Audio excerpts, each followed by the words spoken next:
দিৱস উদযাপন 2021 এবাৰ ভাৰতে ৭২তম গণতন্ত্ৰ দিৱস অৰ্থাৎ প্ৰজাতন্ত্ৰ দিৱস উদযাপন কৰিলে।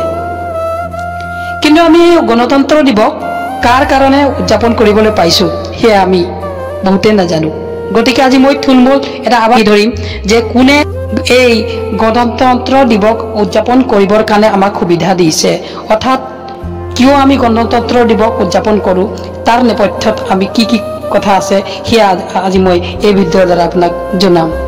গতিকে সম্পূৰ্ণ ভিডিঅ'টো চাব আৰু লগতে চেনেলটো ছাবস্ক্ৰাইব কৰিব আৰু ভিডিঅ'টো যদি ভাল লাগে লাইক কমেণ্ট শ্বেয়াৰ কৰিব নাপাহৰিব। চ' আগবাঢ়ো ভিডিঅ'টোলৈ।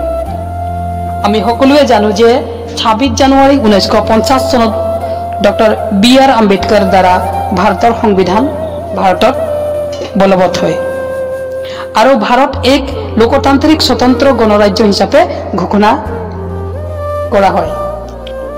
সিদিনাৰ পৰাই ২৬ জানুৱাৰী দিনটো গণতন্ত্ৰ দিৱস হিচাপে আমি পালন কৰি আহিছোঁ। এতিয়া কথাটো হ'ল যে ভাৰতবৰ্ষ অৰ্থাৎ আমাৰ জন্মভূমি ইংৰাজৰ পৰা পৰাধীনতাৰ স্বাধীনতা লাভ কৰিছিল ১৯৪৭ চনৰ ১৫ আগষ্টত। কিন্তু এই বিশাল দেশখন চলাবলৈ কিছুমান নীতি নিয়ম আইনগত ব্যৱস্থা লাগিব ও জনসাধাৰণৰ কিছু মানৱ অধিকাৰ বা মাত মাতিব লগা যি অধিকাৰ আইনগত ব্যৱস্থাৰ আৱশ্যকতা ভাৰত পৰিচালনা কৰিবৰ কাৰণে যিখন নিয়মাৱলী তৈয়াৰ কৰিছিল সেইখন ১৯৪৯ চনৰ নৱেম্বৰ মাহত অৰ্থাৎ ২৬ নৱেম্বৰত লিপিবদ্ধ হৈছিল আৰু ১৯৫০ চনত ২৬ জানুৱাৰীত এই নিয়মাৱলী অৰ্থাৎ ভাৰতীয় সংবিধান স্বীকৃতি লাভ কৰিছিল। কথা হ'ল যে বাবা চাহেব আম্বেদকাৰ সেই সময়ত দেশত বৰ্ণ বৈষম্য নীতিয়ে মানুহৰ জাতিৰ উচ্চ নিশ্চতাই বহু অধিকাৰ বিচ্ছিন্ন কৰিছিল। এই ব্যৱস্থাই তেখেতসকলে কোৱা নিশ্চ জাতিৰ ব্যৱস্থা অৰ্থাৎ অৱস্থা কুকুৰতকৈও নিচ আছিল। বাবা চাহেব এই বৰ্ণ বৈষম্য নীতিৰ সংশোধনৰ কাৰণে অপ্ৰাণ চেষ্টা কৰিছিল, কিন্তু এই সময়ত কিয় কৃতকাৰ্যতা লাভ কৰিবলৈ সক্ষম নহ'ল সেয়া নেপথ্যত। গতিকে এইজন মহান লোক জন্ম পৰিচয় দাঙি ধৰিছোঁ। কিতাপটো সকলোৱে লিখে, যিয়ে সংবিধান ৰচনা কৰিছিলে সেইজনক বি.আৰ. আম্বেদকাৰ বুলি ক'ব পাৰি। জ্ঞানৰ সাগৰ বাবা চাহেব বি.আৰ. আম্বেদকাৰ জন্ম হৈছিল ১৮৯১ চনৰ ১৪ এপ্ৰিল মধ্যপ্ৰদেশৰ ইন্দোৰত। ৩ বছৰ বয়সত অৰ্থাৎ ১৯৯৪ চনত তেওঁ পিতা ৰামজী মালৱী চকপাল ৰিটায়াৰ হৈছিল আৰু তাৰ পাছত তেওঁৰ সম্পূৰ্ণ পৰিবাৰটো মহাৰাষ্ট্ৰলৈ গুচি যায়। তাৰ পাছত তেওঁ তাতে মহাৰাষ্ট্ৰতে তেওঁৰ প্ৰাথমিক শিক্ষা আৰম্ভ হয়। তাৰ পাছত হাইস্কুল শিক্ষান্ত পৰীক্ষাত তেওঁ সুখ্যাতিৰে উত্তীৰ্ণ হয় ১৯০৭ চনত। তেওঁ এজন দলিত শ্ৰেণীৰ লোক হোৱাৰ বাবে তেওঁ বহুতো সমস্যাৰ সন্মুখীন হ'ব লগা হৈছিল সেই সময়ত। হ'লেও নিজৰ দৃঢ় মনোবল আত্মবিশ্বাসৰ বাবে তেওঁ বিদেশলৈও পঢ়িবলৈ গৈছিল। লণ্ডন বিশ্ববিদ্যালয় অৰ্থাৎ কেম্ব্ৰিজ, সংযুক্ত আমেৰিকা তেনেকুৱা ধৰণৰ ডাঙৰ ডাঙৰ দেশত গৈ তেওঁ শিক্ষা লাভ কৰি আহি ভাৰতৰ সংবিধান ৰচনা কৰিছিল। গতিকে তেওঁৰ যিটো অসীম জ্ঞান সেই অসীম জ্ঞান সঁচাকৈয়ে অনুপম জ্ঞান। গতিকে সেই জ্ঞান আমিও ল'বলৈ সক্ষম হ'ম যেতিয়া আমি তেওঁৰ দৰে পৰিশ্ৰম কৰিম। গতিকে পৰিশ্ৰম কৰিলে সাৰ্থকতা আছে। গতিকে পৰিশ্ৰম কৰাৰ উপকাৰী আমি নিজকে ভাল মানুহ হিচাপে গঢ়ি তুলিবৰ কাৰণে পৰিশ্ৰমী ব্যক্তি হিচাপে নিজকে থন ধৰি উঠাবলৈ প্ৰচেষ্টা কৰিব লাগে। গতিকে সেইবাবে বি.আৰ. আম্বেদকাৰ দৰে নিজকে হ'বলৈ চেষ্টা কৰা উচিত। তেওঁৰ যিখিনি জীৱনী আছে, তেওঁৰ যিখিনি আত্মকথা আছে সেইবোৰ আমি পঢ়িব লাগে, নিজৰ জীৱনত তাক প্ৰয়োগ কৰাৰ প্ৰচেষ্টা কৰিব লাগে। গতিকে সেয়াই আছিল আজিৰ ভিডিঅ'টোৰ মূল উদ্দেশ্য। আৰু ডক্টৰ বি.আৰ. আম্বেদকাৰ এজন মহান লোক আছিল। ভাৰতৰত্ন ভীমৰাও আম্বেদকাৰজীৰ নিজৰ জীৱনত ৬৫ বছৰ সম্পূৰ্ণভাৱে দেশক সমৰ্পিত কৰি দিলে, দেশৰ উন্নয়নৰ বাবে আৰু দলিতসকলৰ জীৱনৰ উন্নতিৰ কাৰণে চিন্তা কৰি নিজৰ জীৱনটোক সম্পূৰ্ণভাৱে দেশৰ বাবে দি দিলে। গতিকে আৰ্থিক, ৰাজনৈতিক আৰু শৈক্ষিক দিশতো তেওঁ বহুতখিনি কৰি গৈছে। ঐতিহাসিক, সাংস্কৃতিক আৰু সাহিত্যিক, বৌদ্ধিক এই সকলো ক্ষেত্ৰত তেওঁৰ অৱদান আছে বুলি ক'ব পাৰি। তেওঁৰ জীৱনত বহুকেইটা কিতাপ লিখি গৈছে। সেই কিতাপখিনি আমি পঢ়িবলৈ চেষ্টা কৰা উচিত। সেয়া গুগলত চাৰ্চ কৰিলে তেওঁৰ বিষয়ে গম পাব।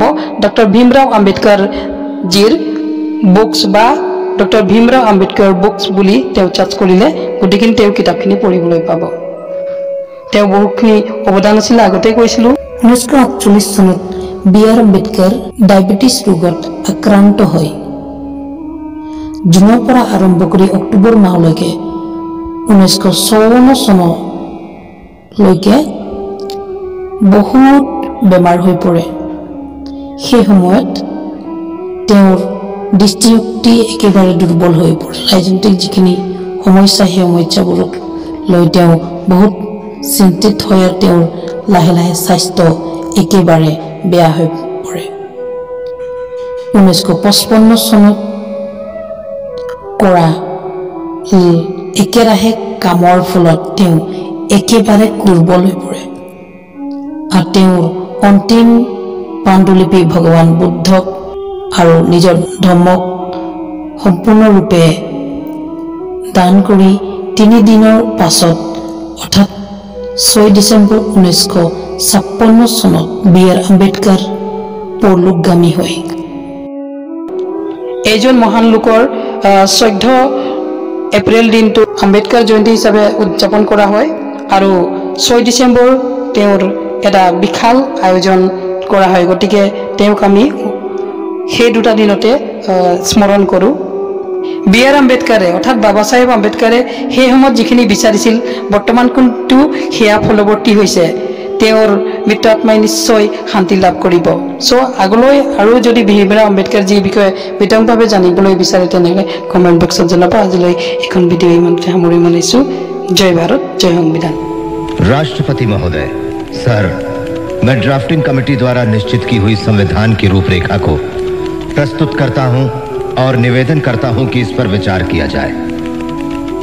राष्ट्रपति महोदय सर, मैं इस सदन में उपस्थित उन लोगों में से एक हूं जो जानते हैं कि इस संविधान का मसौदा तैयार करने में डॉक्टर अंबेडकर ने कितनी मेहनत और लगन खर्च की है। शायद सदन को पता हो कि उसके द्वारा मनोनीत 7 सदस्यों में से एक ने इस्तीफा दे दिया और उसकी जगह किसी और को नहीं लिया गया।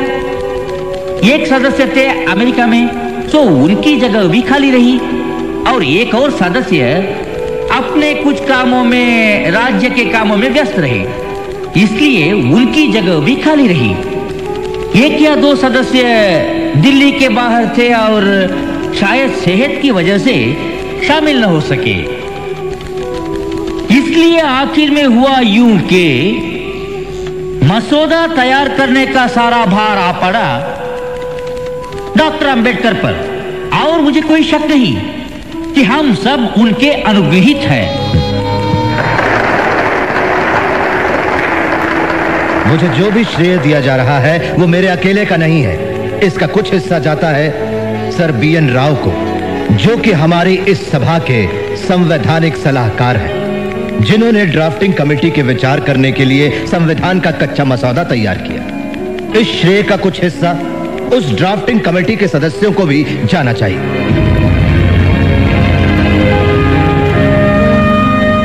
मैं यहां पर संविधान की अच्छाइयां गिनाने नहीं जाऊंगा, क्योंकि मुझे लगता है कि संविधान कितना भी अच्छा क्यों ना हो, वो अंततः बुरा साबित होगा अगर उसे इस्तेमाल में लाने वाले लोग बुरे होंगे, और संविधान कितना भी बुरा क्यों ना हो, वो अंततः अच्छा साबित होगा अगर उसे इस्तेमाल में लाने वाले लोग अच्छे होंगे।